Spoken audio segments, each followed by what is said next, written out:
हम ये क्लास में जो है ना वेक्टर्स देखेंगे। वेक्टर अलजेब्रा एक पूरा एक चैप्टर है। क्लास 11th में भी पढ़ाया जाता है, क्लास 12th में भी पढ़ाया जाता है। सीबीएसई बोर्ड में जो है ये क्लास 12th में है। आईएससी बोर्ड में जो है ये क्लास 11th में से स्टार्ट हो जाता है। और सीबीएसई बोर्ड में जो है वेक्टर अलजेब्रा हम लोग ये बताते हैं कि पहला वेक्टर क्या होता है। फिर वेक्टर का ऊपर ऑपरेट सारे मैथमेटिकल ऑपरेशंस बताते हैं कि क्या क्या हो सकता है। फिर वेक्टर्स में प्रोडक्ट बताया जाता है, कैसा प्रोडक्ट हो सकता है। ये फिजिक्स में ही पढ़ाते हैं। फिजिक्स का ही क्वांटिटी एक्चुअली ये चैप्टर होता है। तो like scalar product, dot product जिसे कहते हैं, क्रॉस प्रोडक्ट होता है, स्केलर ट्रिपल प्रोडक्ट भी होता है। और स्केलर ट्रिपल प्रोडक्ट होता है, उसके बाद इसमें डायरेक्शन कोसाइंस डायरेक्शन रेशियोज पे आ जाता है डायरेक्टली थ्री थ्री डायमेंशन जाते जाते। थ्री डायमेंशन में जैसे ही जब एंटर हो जाएंगे, थ्री डायमेंशन में जाने के बाद यहाँ पे वेक्टर्स का सिलसिला जो होता है खत्म हो जाता है। और उसके बाद जो है वहां पे स्ट्रेट लाइन जो है स्पेस में पढ़ाई जाती है, जिसमें कि वेक्टर का यूज करके पढ़ाया जाता है। तो वेक्टर अलजेब्रा जो है पूरा स्ट्रेट लाइन कोऑर्डिनेट ज्योमेट्री लेकर के पूरा आगे प्लेन तक जाएगा।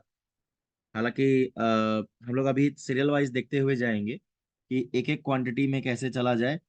तो हम लोग पहले डिफाइन करेंगे वेक्टर क्या है, स्केलर क्या है, उनका डिफरेंस क्या है। और इसके बारे में एक एक पॉइंट से लिखते हुए, एक एक पॉइंट के बारे में जानते हुए हम लोग आगे चलेंगे। तो हम लोग ये जानते हैं कि कोई भी क्वांटिटी को हम वेक्टर कब कहते हैं। किसी भी क्वांटिटी में हम लोग जिसके पास बोथ मैग्नीट्यूड और डायरेक्शन हो, उसे हम लोग कहते हैं कि अ, वो वेक्टर है। A quantity a quantity which has both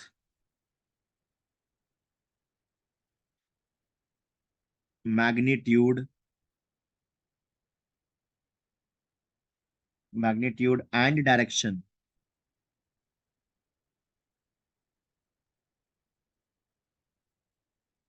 is called vector. और जिसके पास केवल मैग्नीट्यूड हो, डायरेक्शन ना हो, उसको हम लोग कहते हैं स्केलर क्वांटिटी। तो लाइक स्केलर जो है नंबर हो सकता है, स्केलर एक ग्राम किलोग्राम इस तरह के ये हो सकता वैल्यूज हो सकते हैं। मास जो है स्केलर है, स्पीड जो है स्केलर है। लेकिन वहीं वेलोसिटी की बात की जाए तो वेलोसिटी वेक्टर क्वांटिटी है, क्योंकि वेलोसिटी जो है डायरेक्शन के बारे में बात की जाती है। तो वेक्टर हालांकि वेक्टर्स का यूज भी होता है काफी। लाइक नॉर्मल साइंस में हम लोग अगर बात करें तो वेक्टर का बहुत सारा एप्लीकेशंस है। लाइक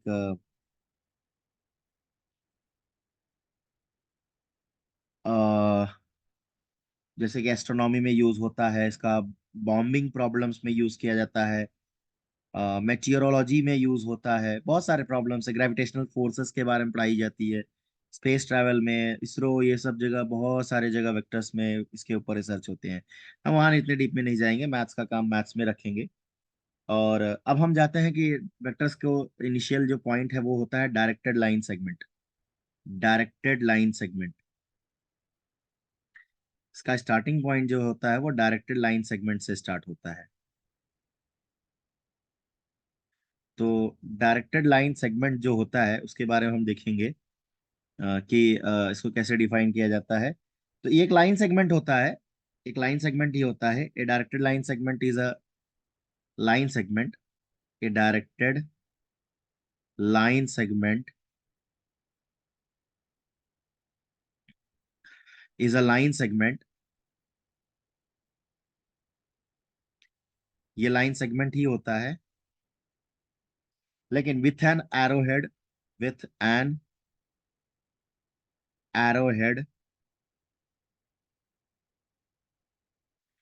एरोहेड शोइंग डायरेक्शन, जिसके पास डायरेक्शन होता है, शोइंग डायरेक्शन। इसके दोनों एंड पॉइंट्स जो हैं, इट्स टू एंड पॉइंट्स, क्योंकि लाइन सेगमेंट है तो दो एंड पॉइंट्स दोनों होंगे ही। It's two end points are distinguished, इनके बीच में जो है डिफरेंस बताया जाता है, distinguished as initial and terminal. Initial और टर्मिनल में जो है इसके बारे में जो है बताया जाता है। तो जैसे अगर मैं एग्जांपल दूं तो एक मेरा एक लाइन सेगमेंट है। लाइन सेगमेंट अगर मैं ड्रॉ करूं तो लाइक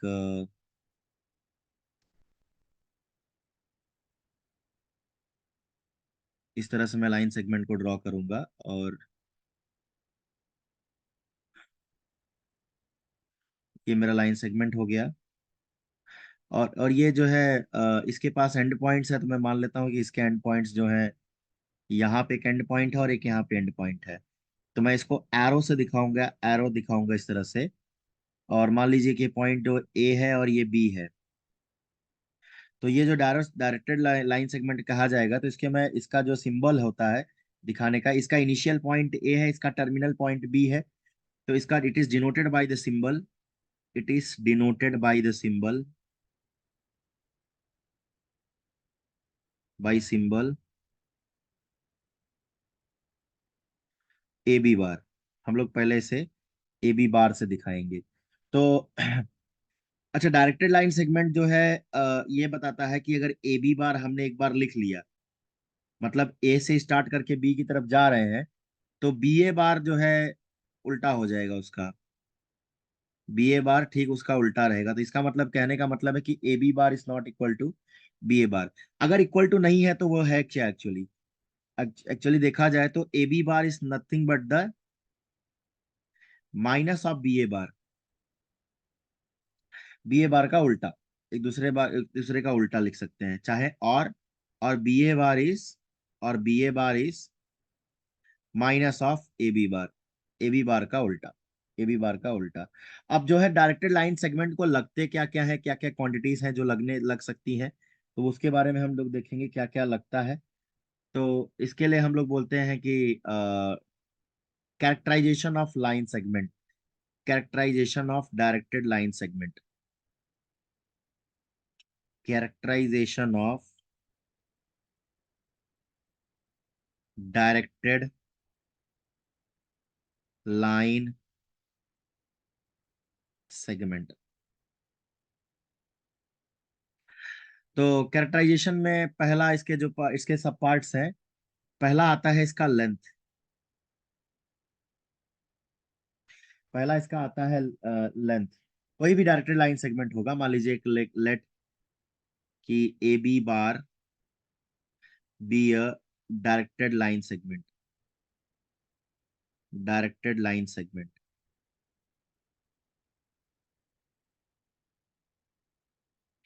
तो लेंथ का मतलब क्या होता है कि the length of the directed line segment, the length of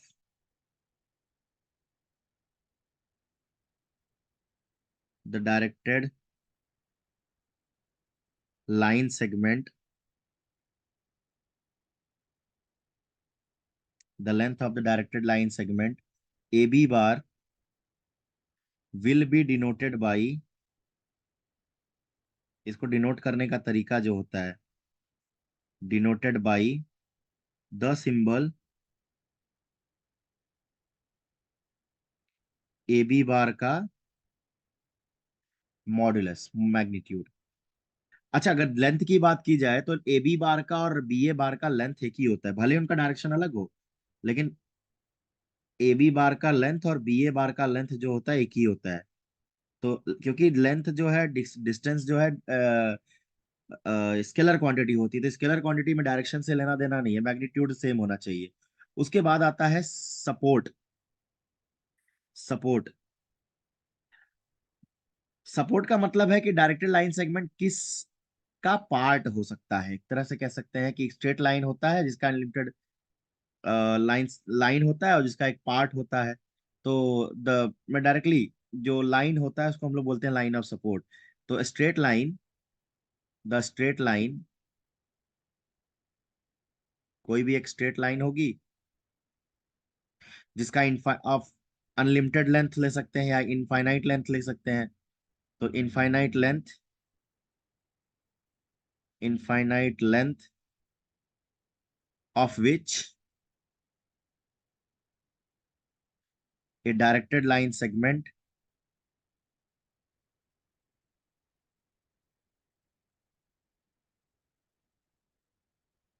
of which a directed line segment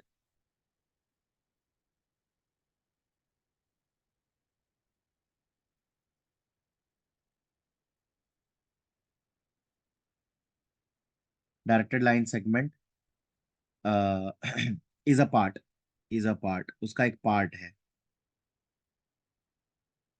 is called its line of support, is called its line of support. हम लोग से लाइन ऑफ सपोर्ट कहते हैं या फिर simply the support और simply the support. Support कहने का मतलब होता है कि जब बस उसका फाइनाइट पार्ट ले लेंगे तो वो हो गया। अब उसके बाद आता है सेंस, कि एक्चुअली हम जा कहां से कहां तक रहे हैं।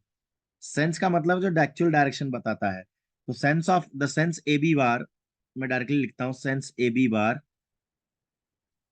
Is from A to B. अगर वही बी ए बार की बात करें, is from B to A, is from B to A. तो इसलिए sense of the directed line segment जो है डिपेंड करता है इनिशियल और टर्मिनेट पॉइंट पे, इनिशियल पॉइंट और टर्मिनल पॉइंट पे। उसके बाद जो है इक्विवेलेंट लाइन सेगमेंट के बाद में आता है कि कोई भी डायरेक्टेड लाइन सेगमेंट इक्विवेलेंट कहा जाएगा जब वो खुद के पैरेलल सपोर्ट पे हो, सेम सेंस ऑफ डायरेक्शन हो और उसका सेम लेंथ हो। तो इफ यहाँ पे जो डायरेक्टेड लाइन सेगमेंट होता है वो एक्चुअली वेक्टर से सीधा सीधा नोटेशन किया जाता है। तो हम लोग जितना हमें रिक्वायर्ड है कि डायरेक्टेड लाइन सेगमेंट से वेक्टर के डेफिनेशन में जाने तक के लिए हम लोग वहां तक जा चुके हैं। डायरेक्टली अब हम लोग जो है वेक्टर के बारे में लिख सकते हैं कि अगर डायरेक्टेड लाइन सेगमेंट है तो उसको हम लोग नोटेशन भी दे सकते हैं छोटे लेटर से, और उसका नाम हम लोग जैसे वी ले सकते हैं, स्मॉल ए ले सकते हैं, स्मॉल सी ले सकते, वट एवर, आई मीन कोई भी अल्फाबेट दे करके हम उसके बारे में उसका नाम दे सकते हैं। उसमें डायरेक्टली लिख सकता हूँ कि द वेक्टर, अगर जैसे मेरा लाइन सेगमेंट है कहीं पे, लाइन सेगमेंट अगर मैंने ले लिया, जैसे ये मेरा लाइन सेगमेंट है और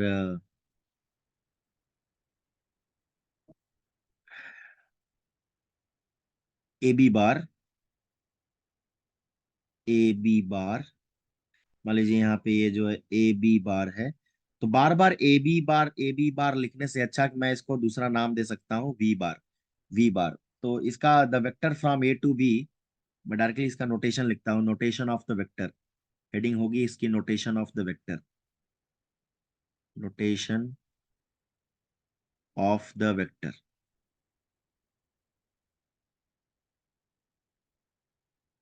तो नोटेशन ऑफ द वेक्टर क्या होगा कि the vector from A to B, the vector from A to B is denoted by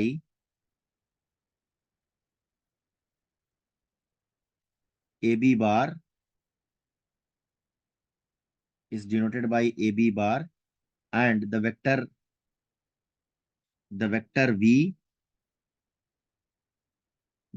V may be denoted by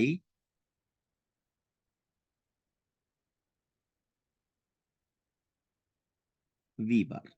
हम लोग इसे V बार से डिनोट करते हैं। इसके बाद आता है मॉडुलस ऑफ ए वेक्टर, कि मॉडुलस क्या होता है, तो हम लोग मॉडुलस के बारे में देखेंगे।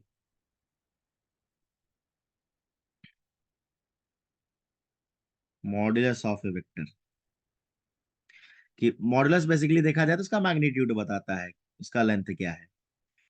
सो द इफ अगर कोई वेक्टर ए बी बार है, if a vector A B bar is denoted by, मान लीजिए कोई वेक्टर से हम लोग डिनोट करते हैं, सपोज ए बार से डिनोट करते हैं, then mod of A B bar denotes the positive length of the vector,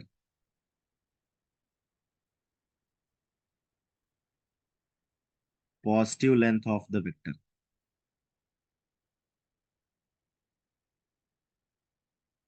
positive length of the vector and a, positive length of the vector हम लोग इसको ए बार लिख सकते हैं, या कभी कभी बोल्ड में भी, कोई कोई बुक में जो है बोल्ड में लिखा रहता है, ऐसा बोल्ड में ए कर देंगे। तो अपनी मर्जी है कि हम लोग कैसे डिनोट करते हैं। Also called the magnitude, also called the magnitude, इसका दूसरा भी नाम होता है नॉर्म कहते हैं, मैग्नीट्यूड और norm of the model, norm, norm भी कहा जाता है 10। तो अगर हम लोग चाहें इसको एक स्पेसिफिक वैल्यू दिया जा सकता है, क्योंकि ये मॉड्यूलस है, तो ए बार का mod is can be written as a, ठीक है। और ए इज अ पॉजिटिव, तो इसका मतलब अगर देखा जाए, तो अगर इसका नोटेशन दिया जाएगा तो A B bar equal to A bar का मॉड और equal to A, that means इसका मैं कहने का मतलब है कि modulus of, modulus of A B bar is of the magnitude A, small a, ठीक है। अब हम बात करते हैं कि वेक्टर्स कितने तरह तरह के वेक्टर्स हो सकते हैं, वो देखेंगे। जो है वेक्टर्स कितने तरह तरह के हो सकते हैं हम वो देखेंगे।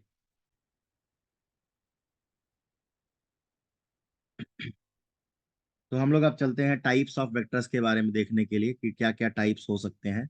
सो अगला हमारा हेडिंग होगा types of vectors, types of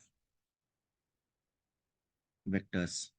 सो पहला टाइप, एक एक टाइप के बारे में हम लोग देखते जाएंगे।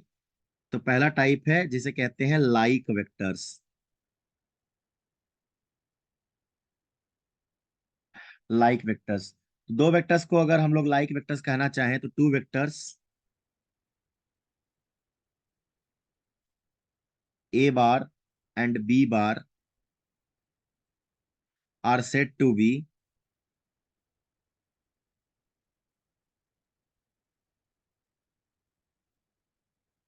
like vectors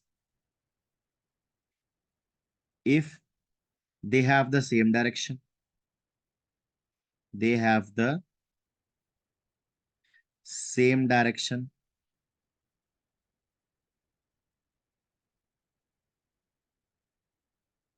और अगर उनको हम लोग अनलाइक कहना चाहें तो so they are said to be unlike,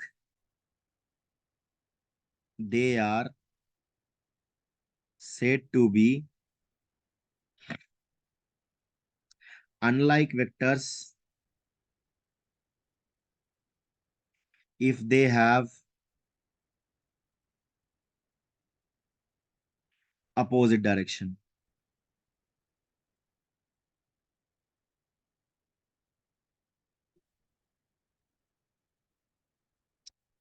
तो इसका डायग्राम भी अगर दिखाना चाहें तो बहुत आसान होगा, मैं एक फटाफट डायग्राम दिखा देता हूँ कि लाइक वेक्टर्स क्या हो सकता है, अनलाइक वेक्टर्स क्या होता है। जैसे ही एक वेक्टर ये ले लेते हैं और दूसरा वेक्टर मैं जो है दूसरे कलर से ड्रॉ कर लेता हूँ।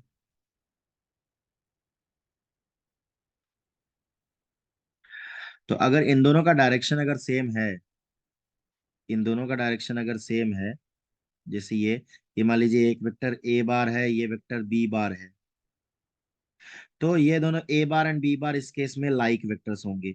और मान लीजिए कि अगर ए बार जो है कुछ इस तरह से ड्रॉ होता है कि वो नीचे जाए और बी बार जो है अगर ऊपर आए, तो जो है ये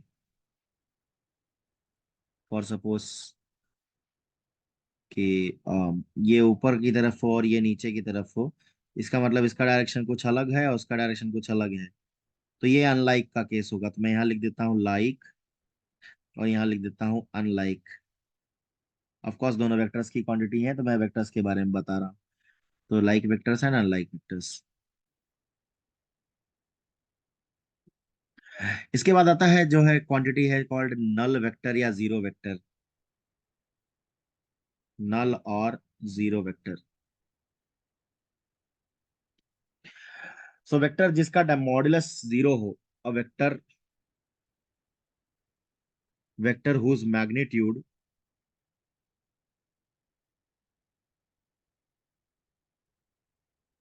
vector whose magnitude is zero, जिसका मॉडुलस जीरो हो, जिसके इनिशियल और फाइनल पॉइंट्स जो है terminal points are same, whose which have same initial and terminal point, initial and terminal point. तो इसको हम लोग जीरो वेक्टर कहते हैं या नल वेक्टर कहते हैं। उसके बाद आता है यूनिट वेक्टर, मोस्ट इंपॉर्टेंट, बहुत इंपॉर्टेंट काम का है। यूनिट वेक्टर या फिर यूनिट वेक्टर का जो काम होता है ये बहुत इंपॉर्टेंट होता है। तो एक यूनिट वेक्टर को इसका कहने का, देखने का डेफिनेशन इज वेरी इजी। ये यूनिट वेक्टर ये वो होता है जिसका मैग्नीट्यूड, जिसका मैग्नीट्यूड जो है वन होता है। Unit vector is a vector with magnitude of one, with magnitude of one, जिसका मैग्नीट्यूड ऑफ वन है। और इसको हम लोग सरकमफ्लेक्स से डिनोट करते हैं। It is denoted by circumflex, it is denoted by, it is denoted by the circumflex. Circumflex का मतलब होता है ऐसा सिंबल, ऐसा, दैट इज, अगर ए कोई वेक्टर है तो मैं उसके ऊपर ए बार ए कैप दिखाऊंगा। और ए कैप का जो मॉड्यूलस होता है, ए कैप का मॉडुलस जो होता है वो होता है वन, ए कैप का मॉडुलस होता है वन। तो अगर देखा जाए तो कोई भी अगर एक वेक्टर है, कोई भी एक वेक्टर है, तो वो उसके यूनिट डायरेक्शन के तरफ, यूनिट वेक्टर के अलोंग उसका मैग्नीट्यूड का प्रोडक्ट लेके चलता है। कोई भी वेक्टर जो है, इसका डिफाइन करने का तरीका क्या है? It is unit times, unit vector times its magnitude. इसका मतलब अगर मैं पूछूं कि किसी भी वेक्टर का यूनिट कैसे निकाला जाता है, आई मीन यूनिट वेक्टर कैसे निकाला जाता है, तो कुछ करना नहीं है, वेक्टर को उसके मैग्नीट्यूड से डिवाइड कर देना है, दैट इज। और वहां पे ये गारंटी होनी चाहिए कि जो इसका मैग्नीट्यूड है वो नॉन जीरो होना चाहिए, तभी जा करके वो जो है ये यूनिट वेक्टर का फॉर्मूला निकलता है। तो that's unit vector is a vector upon its the magnitude, vector upon its magnitude. अगर हम ऐसा करते हैं तो हमें यू जो है यूनिट वेक्टर मिल जाता है। इसके बाद होता है प्रॉपर वेक्टर, तो ये भी देख लेते हैं जिसका मैग्नीट्यूड जीरो ना हो, जो कि वेक्टर ही जीरो ना हो, तो प्रॉपर वेक्टर, प्रॉपर वेक्टर। तो a vector which is, a vector which is not a zero vector is called a proper vector, उसे हम लोग प्रॉपर वेक्टर कहते हैं। और जो वेक्टर प्रॉपर वेक्टर होता है उसका मॉडुलस कभी भी जीरो नहीं होता है, दैट इज मैं डायरेक्टली शॉर्ट फॉर्म में लिखता हूँ कि उसका मॉडुलस जो है कभी भी जीरो नहीं होता है।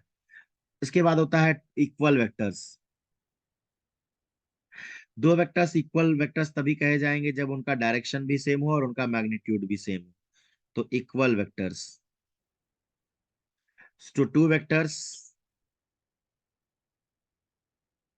are said to be equal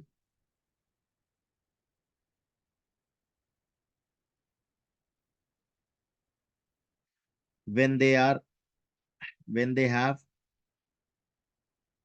same direction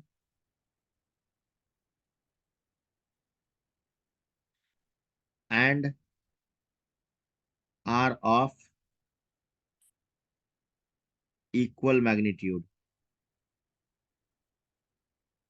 उनका मैग्नीट्यूड जो है सेम होता है, तो हम लोग उसे कहते हैं कि वो इक्वल वेक्टर्स हैं। इक्वालिटी ऑफ टू वेक्टर्स जो है सिंबॉलिकली भी दिखाई जा सकती है। जैसे कि A bar equal to B bar, A bar equal to B bar हम लोग दिखा सकते हैं। तो इक्वालिटी ऑफ टू वेक्टर्स हम दिखाएंगे। Equality of two vectors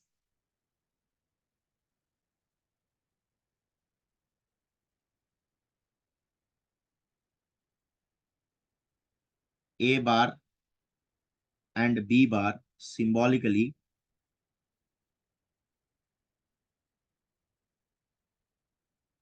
given by A bar equal to B bar. और इसका अगर ये दो वेक्टर्स इक्वल होते तभी अभी हमने देखा कि उनका मैग्नीट्यूड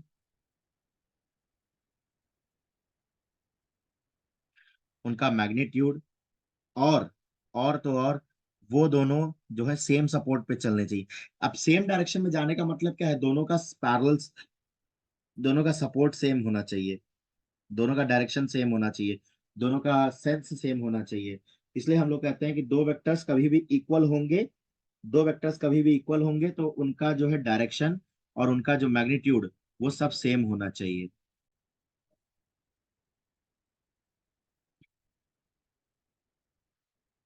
आगे आगे जो अगला पॉइंट है वो है नेगेटिव ऑफ अ वेक्टर। वही उनका सेंस बदल देंगे तो उनका डायरेक्शन चेंज कर देंगे तो वो नेगेटिव ऑफ अ वेक्टर हो जाए। Negative of a vector, so a vector having the same, उनका अच्छा मैग्नीट्यूड जो है सेम हो सकता है। सो ए वेक्टर हैविंग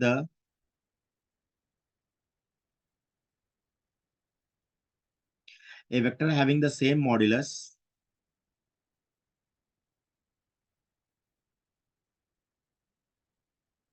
उनका मॉडुलस सेम है as that of given vector, as that of given vector but directed directed in the opposite direction.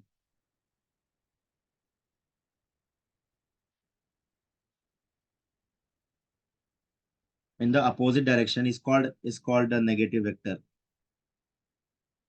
is called negative vector of given vector। Negative vector of given vector, दिए गए vector का negative vector. तो बड़ा आसान है, हमने पहले भी देख चुके हैं इस एग्जांपल, तो बार बार लिखने की जरूरत नहीं है।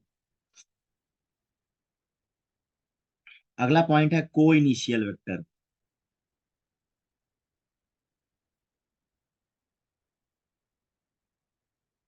सो वेक्टर्स जिनके सेम इनिशियल पॉइंट हो, वेक्टर्स हैविंग द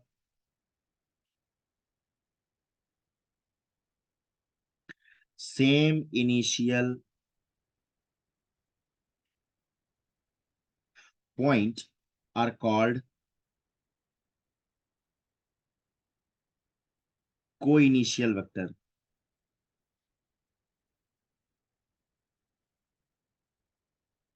को इनिशियल वेक्टर्स, तो दो को इनिशियल वेक्टर्स जो होते हैं ना वो एक दूसरे का हमेशा कोइंसाइड करने चाहिए, हमेशा एक दूसरे से कोइंसाइड होने चाहिए। इनका मतलब ओरिजिन जो है, स्टार्टिंग जो है वो सेम होना चाहिए। इसके बाद आता है reciprocal vector.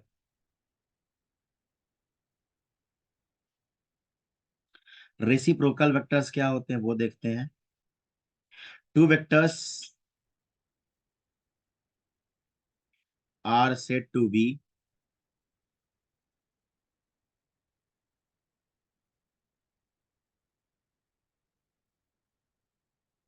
reciprocal vectors if they have the same direction,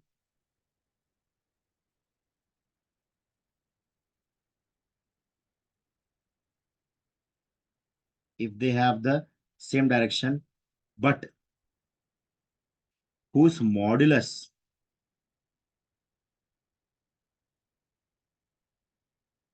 are reciprocal to each other।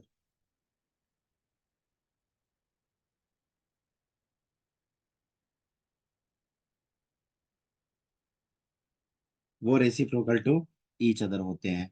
तो जैसे अगर एग्जांपल दूं तो A bar and one upon A bar are reciprocal to each other.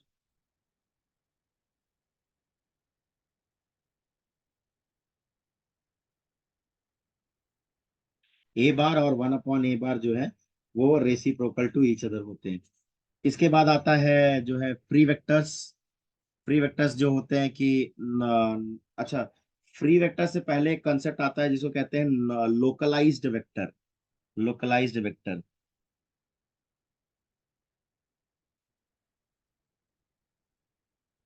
Localised vector.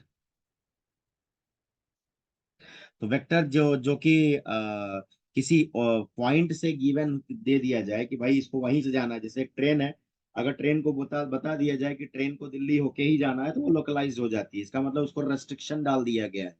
So vectors, vectors which are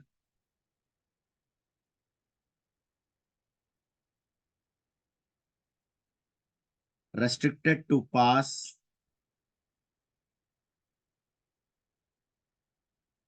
through a given point,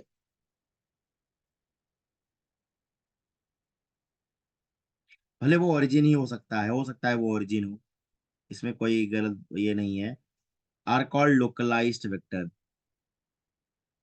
उसे हम लोग localised vector कहते हैं। इसके बाद आता है फ्री वेक्टर्स।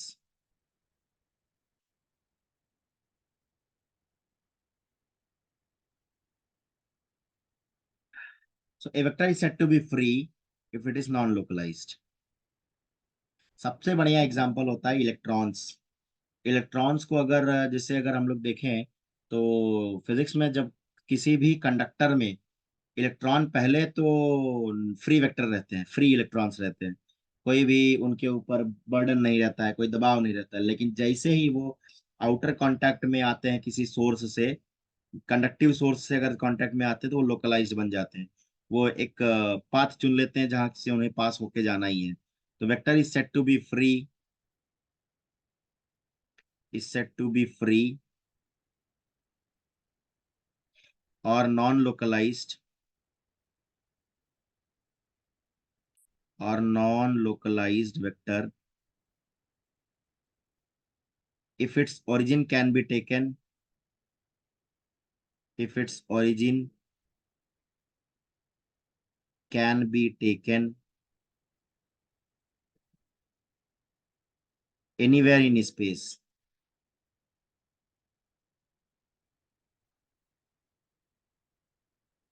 हमें कहीं पे भी स्पेस में उसका ओरिजिन ले सकते हैं, मतलब उसका स्टार्टिंग, इनिशियल।